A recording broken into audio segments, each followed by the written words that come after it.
నమస్తే, నేను Zakir Hussain. Insta YouTube ఫెమిలియర్స్ పైన నాన్ వెషన్ లాస్ట్ టైం ఏ విధంగా విరుచుకుపడ్డాడు మనందరికీ తెలుసు కదా, బెట్టింగ్ యాప్స్ పైన. ఇప్పుడు అట్లనే సినీ ప్రముఖులు బండారాన్ని కూడా బయట పెట్టినట్టు తెలుస్తుంది. అట్లనే వాళ్ళు కూడా నాన్ వెష్ పైన సీరియస్ అయినట్టుగా కూడా తెలుస్తుంది. దీని గురించి క్లుప్తంగా వివరణ తీసుకుందాం.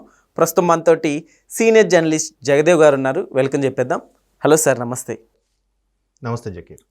దీన్ని అసలు ఎలా చూడొచ్చు అంటారు? యాక్చువల్గా నాన్ వెష్ గారు మన ఐపీఎస్ ఆయన ఎవరు, సివి ఆనంద్ గారు అనుకుంటా, ఆయనతో చిట్చాట్ తర్వాత ఎవరెవరు బాగోతాలు ఏంటి, ఎవరెవరు ఎలా సంపాదించారు, కేవలం ఒక ఇన్ఫ్లుయెన్సర్గా యూట్యూబర్గా ఉన్న వీళ్ళు ఇన్ని కోట్లకు అధిపతులు ఎలా అయ్యారు.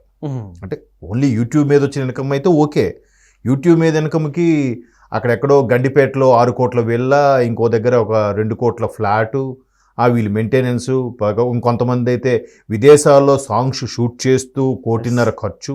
ఎక్కడి నుంచి వీళ్ళకి సాధ్యం? సో తెర వెనక బిహైండ్ ది సీన్స్ ఏదో ఉంది. దాని మీద ప్రపంచ యాత్రికుడిగా పేరుగాంచిన అందరికీ సుపరిచిత నా అన్వేష్, మన ఉత్తరాంధ్రకు చెందిన వ్యక్తి, ప్రతి ఒక్కరి బాగోతాలు కూడా బయటపెట్టి దీనివల్ల మేమేం చేసుకుంటాం, నీకేంటయ్యా, నీకేం నొప్పి అనేవాళ్ళు ఉన్నారు. అనే వాళ్ళకి సాక్ష్యాధారాలతో సహా ప్రూవ్ చేశారు. ఎలాగా? ఇప్పుడు ఒక యాడ్ ప్రమోట్ చేశారు. యాడ్ ఇప్పుడు ఫర్ ఎగ్జాంపుల్ థమ్స్అప్ యాడే ఉంది. దానికి ఇప్పుడు బన్నీ గారు, ఇంతకుముందు చిరంజీవి గారు, అంతకు మహేష్ బాబు గారు కూడా చేశారు. ఇప్పుడు బన్నీ గారు చేస్తారు. థమ్స్అప్ యాడ్ చేస్తే ఇది తాగండి అంతవరకే యాడ్. ఎంతో యాడ్ చేసినందుకు రెమ్యునరేషన్ ఇస్తారు, అక్కడికి అది సీన్ అయిపోయింది. కానీ థమ్స్అప్ ఎవరెవరైతే తాగుతున్నారో, తాగిన వాళ్ళు ప్రతి ఒక్కరి తల మీద ₹2 ఆ యాక్ట్ చేసే వాళ్ళకి వస్తుందని అంటే, ప్రమోట్ చేసే వాళ్ళకి వస్తుందంటే ఎంత పెద్ద బిజినెస్ అయినట్టు. ఇక్కడ బెట్టింగ్ యాప్ల్లో కూడా ఏ బెట్టింగ్ యాప్ అయితే ప్రమోట్ చేస్తున్నారో ఆ బెట్టింగ్ యాప్ వల్ల ఎవడైతే సర్వం కోల్పోతున్నాడో, ఎవడైతే లక్షలు పెట్టి తగలబెడుతున్నాడో, అది కంపెనీకి కొంత, ప్రమోట్ చేసిన వీళ్ళకి కూడా కొంత ఉందంట. అది ఆయన బయట పెట్టే వరకు మనకు తెలియదు. సో అంతే కదా, నిజం నిష్ఠూరు లాంటిది. ఎవడైనా సరే నిజం మాట్లాడంటే ఆడి సొసైటీలో వెధవైపోతాడు, చెడ్డవాడైపోతాడు. ఎవడు ఏ అంటకి ఆ గుడికి పడుతూ మీరు సూపర్ సార్, మీతో కరెక్ట్ సార్ ఇలా ఎవడైతే అంటాడో ఆడు చాలా మంచోడు. నిజం ఎవడైతే మాట్లాడతాడో వాడే సొసైటీలో బతక నేర్చడం రానివాడు. సో ఈ నాన్ వెష్ ఒక్కొక్కరు బాగోతాం, ఒక్కొక్కరు ఆఖరికి అలేఖ్యా చిట్టి పికిల్స్ వాళ్ళు కూడా మాకు రిలేటివ్ అవుతారు, వరుసకి సిస్టర్ అవుతుంది, వాళ్ళు బాగోతాం కూడా ఆయన బయట పెట్టాడు. బన్నీ సన్నీ యాదవ్ ఏదో సంథింగ్, రకరకాలు, ఒకరు కాదు, ఆఖరికి మన జబర్దస్త్ యాంకర్లుగా చేసిన వాళ్ళు విష్ణుప్రియ లాంటి వాళ్ళు వీళ్ళు ఇక్కడ పంజాగుట్ స్టేషన్ వచ్చారు. ఇప్పుడు మొన్న కూడా ఆమె ఒక ఇంటర్వ్యూలో చెప్తుంది, అది అసలు నాకు నిజంగా క్రైమ్ అని నాకు తెలియదు, తెలిస్తే నేను చేయను, ఎందుకు ఇదవుతాము, అది పెద్ద విషయం ఉంది అన్నట్టుగా. మరి తీసుకుంటున్నప్పుడు ఎంక్వైరీ చేయరా? షేర్ వస్తున్నప్పుడు తెలియకుండా ఉంటుందా? కాదు కదా, తెలుస్తుంది కదా. నీకు ఊరికే డబ్బులు ఎందుకు ఇస్తాడు? అక్కడ ప్రమోషన్ చేసా, అక్కడికి డీల్ అయిపోయింది. ఎవరెవరి మీద కూడా ఇస్తున్నారని కూడా చెప్తున్నాడుగా ఆయన, అన్వేష్ గారు క్లియర్గా. సో ఇలాగా సినీ నటులైన ది గ్రేట్ బాహుబలి లాంటి సినిమాలు యాక్ట్ చేసే రానా నిజంగా మల్టీ టాలెంటెడ్ స్టార్. ఆయన ఏదో అంటే ఒకటో అరా చేసుండొచ్చు.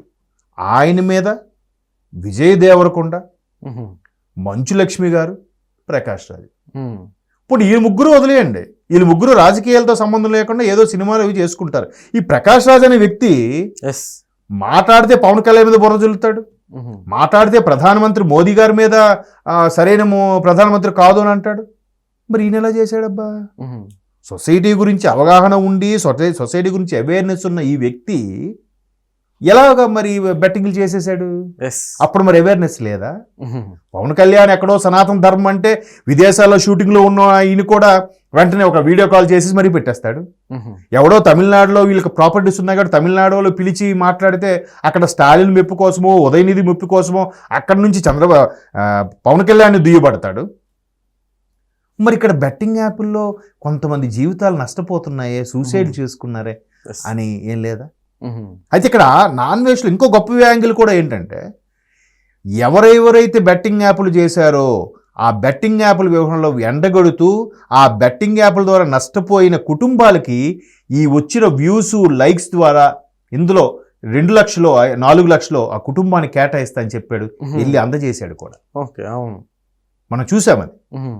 సో అలా చేసేసరికి ఒక్కసారి నాన్వేష్ అనేవాడు ప్రేక్షకుల గుండెల్లో, ప్రజల గుండెల్లో దేవుడు అయిపోయాడు. బా Yes. సూపర్ రా, వీడు ఎక్కడున్నాడో తెలియదు కానీ భలే ఒక్కడు, ఒక సింగిల్ మ్యాన్ వితౌట్ ఆర్మీ లేదు, ఆయనే ఈజ్ హిమ్సెల్ఫ్ అన్ ఆర్మీ. అలాంటి పర్సన్ ఎంతమందికి చుక్కలు చూపించాడు. ఇప్పుడు వీళ్ళందరికీ ఎలా ఉంటుంది, బా ఎవడరా వీడు, మనం అనవసరంగా చావగొడుతున్నాడు, మన ఇమేజ్ డ్యామేజ్ అయిపోతుంది. డ్యామేజ్ కాదు, చిన్న చిన్న వాటికి కక్కుర్తి పడద్దు. ఆ స్థాయిలో ఉన్నవారు ఇప్పుడు ప్రకాష్ రాజు సూపర్ నటన పరంగా ప్రకాష్ రాజుని కొట్టేవారు లేరు. మంచి వెర్సటైల్ యాక్టర్. రానా బాహుబలిలో చూసాం, అసలు బాహుబలి 1లో అయితే ప్రభాస్ని డామినేట్ చేసే క్యారెక్టర్ నిజంగా బలాల దేవుడు అంటే అలాగే ఉంటాడు. తరువాత విజయ్ దేవరకొండ ఎంత ఇమేజ్ వచ్చేసింది, అర్జున్ రెడ్డి, గీత గోవింద్ లాంటి సినిమాలతో పాన్ ఇండియా, అదేంటది లైగర్తో పాన్ ఇండియా ఇమేజ్ కూడా వచ్చిందిగా. సినిమా ఆడిందా బాగా పక్కన పెడితే, వాళ్ళకి చిన్న చిన్నవి ఏంటందా, పెద్ద పెద్ద బ్రాండ్లు ఇమేజ్కి చేసుకోండి, యాడ్లు చేసుకోండి. మంచు లక్ష్మి గారు, ఆవిడ నిజంగా సిల్వస్టర్ స్టాలిన్ లాంటి హాలీవుడ్ సూపర్ స్టార్తో యాక్ట్ చేసినంత క్రెడిట్ ఉంది ఆవిడకి. మోహన్ బాబు గారు అమ్మాయి, ఆవిడకేం తక్కువ. ఇప్పుడు పోనీ ఈ బుల్లితెర ఆర్టిస్టులు ఏవో చేశారంటే సరే, వాళ్ళకి 1 కోటి సంపాదిస్తే 10 కోట్లోనే ఉంటుంది, 10 కోట్లు సంపాదించి 100 కోట్లు చేయాలని ఉంటుంది. వీళ్ళ ఆల్రెడీ వాళ్ళు 100 కోట్ల పైన ఆస్తులు ఉన్న వాళ్ళుగా ఇప్పుడు ముందు ఆర్టిస్టులు అందరూ. సో ఇదంతా ఎలా వచ్చింది ఏమంటుంది, ఇప్పుడు అది ఈడీ సస్పెక్ట్ చేస్తుంది. మనీ లాండరింగ్ వ్యవహారంలాగా ఆలోచించి ఆల్రెడీ సమ్మన్లు ఇచ్చింది. ఆగస్టులో ఈ నెల 23న రానా గారు, 30న విజయ్ దేవరకొండ ఎవరో ప్రకాష్ రాజు గారు, మళ్ళీ ఆగస్టు 1st వీక్లో ఒకరు, ఆగస్టు 2nd వీక్లో, ఆగస్టు 6న ఒకరు, ఆగస్టు 13న ఒకరు, ఈ 4గురికి పంపించింది. పంపిస్తే ఎలాగుంటుంది, అబ్బా ఎవరు వీడు నోట్లో పడ్డ పంటి కింద పడ్డ రాయిలా తయారయ్యాడు ఉంటుంది కదా. ఖచ్చితంగా కత్తి నూరుతారు. బట్ ఆయన ఏ కంట్రీలో ఉంటాడో అడుగు తెలియదు, ఎక్కడ ఉంటాడో తెలియదు. That is nonveg. ఎట్లా నాన్వేష్కి ఏదన్నా అంటే హాన్ లాంటిది వాని మీద ఏమన్నా జరిగే ఛాన్స్లు ఏమన్నా ఉంటాయి అనుకోవచ్చు. ఎందుకంటే లేదు, ఆయన సెక్యూర్లో ఆయన అసలు ఇంటర్నేషనల్ ట్రావెలింగ్ మీద ఒక పెద్ద కోర్స్ చేశాడు. ప్రపంచ దేశాల్లో ఇప్పటికి 194 ఎన్నో దేశాల్లో ఆల్మోస్ట్ 190 దేశాలు తిరిగేశాడు ఆయన. ఆఖరికి అంటార్కిటికా చీకటి ఖండం కూడా వెళ్ళి వచ్చేసాడు ఆయన. సో ఆయనకు నెట్వర్క్ లేకపోతే ఇక్కడ అలేఖ్యా చిట్టి పికిల్స్ ఏం చేశారు, బయా సన్నీ యాదవ్ ఏం చేశాడు, లేకపోతే ఇంకో అమ్మాయి ఏం చేసింది, ఆ షణ్ముఖ్ ఏం చేశాడు, ఆ అమ్మాయి షణ్ముఖ్ అమ్మ ఎక్స్ఎల్ ఎవరెవరు ఆ అమ్మాయి ఏం చేసింది, ఈ అల్తాఫ్ ఏం చేశాడు, సైఫ్ ఇవిగా మొత్తం అందరి డేటా ఎలా వస్తుంది ఆయనకి ఎంత నెట్వర్క్ లేకపోతే. కాబట్టి ఆయనకి ఏం చేస్తారేమో తెలియదు కానీ ఆయన మాత్రం మంచి పకడ్బందీగా మంచి నెట్వర్క్తో ఉన్నాడు. ఈవెన్ గవర్నమెంట్ పోలీస్ కూడా మంచి సపోర్ట్గా ఉన్నారు ఆయనకి. కాబట్టి ఆయన ఏం జరిగినా ముందు వీళ్ళకి రిస్క్ అప్పుడు. Okay sir, thank you.